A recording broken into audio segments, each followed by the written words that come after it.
Hello guys and welcome back. In this video we are going to talk about the past perfect tense. First of all, we want to understand the functions of the past perfect. The past perfect refers to a time earlier than before noun. It is used to make it clear that one event happened before another in the past. It really doesn't matter which event is mentioned first. The past perfect makes it clear which one happened first. Some example: event A, Dave had gone out. Event B, when I arrived in the office. Event A again, I had saved my document. Event B, before the computer crashed. Or vice versa, when they arrived, he had already started cooking. For event A. Event B, he was very tired. Event A, because he hadn't slept well.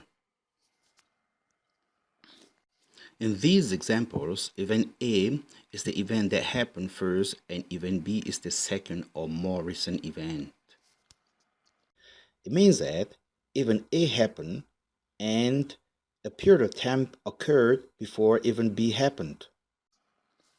Now, how to form the past perfect? The past perfect tense in English is composed of two parts. We first have the past tense of the verb to have, which is had, plus the past participle of the main verb.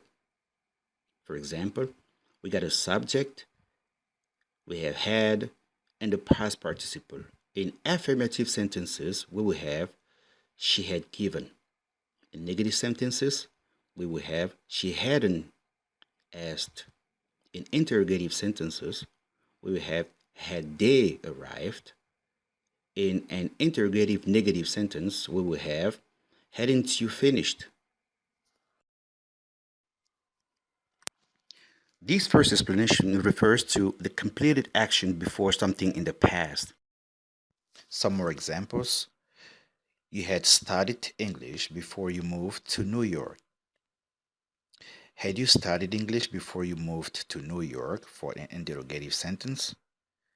And you had not studied English before you moved to New York for a negative sentence. And as you can see on the timeline right here,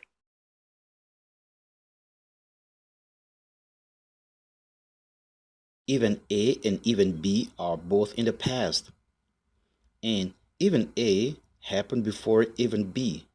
And between both, there is a gap of or a period of time. And this period of time is what we call the duration.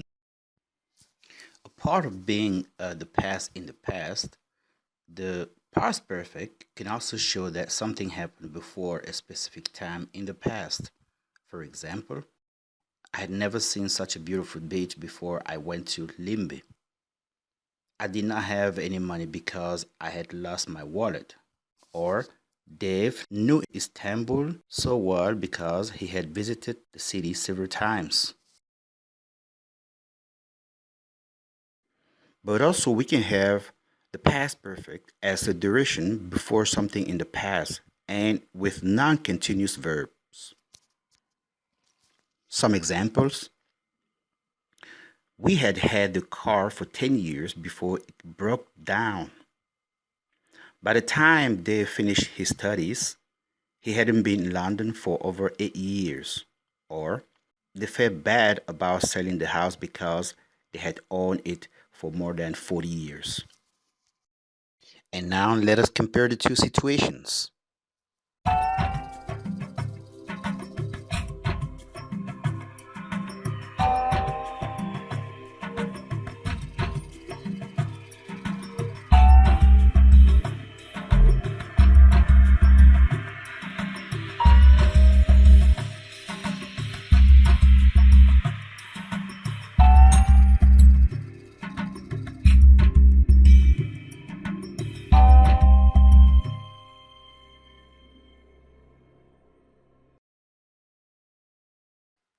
In the main use, You can see that we are talking here about two different events, event A and B, two different and totally separated, single, of course, that occurred in the past, one after another.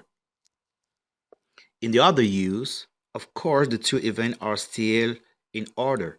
But now we are not only talking about them singularly, we are counting the period of time or the duration between them. And of course, this simply means that using the past perfect, the course of the event is also taken in account. If the past perfect action did occur at a specific time, the simple past can be used instead of the past perfect when, before, or after is used in a sentence. So the words before, after actually tell you what happens first. So the past perfect is optional. For this reason, both sentences below are correct. Check this out. She had visited her American relatives once in 2003 before she moved in with them in 2006. Or, she visited her American relatives once in 2003 before she moved in with them in 2006. However, if the past perfect is not referring to an action at a specific time, past perfect is not optional. Compare the examples below. Here, past perfect is referring to a lack of experience rather than an action at a specific time. For this reason, simple past cannot be used. See the example below. She never saw a bear before she moved to Africa. She had never seen a bear before she moved to Africa. So thank you guys for watching this video. Until next time, bye bye.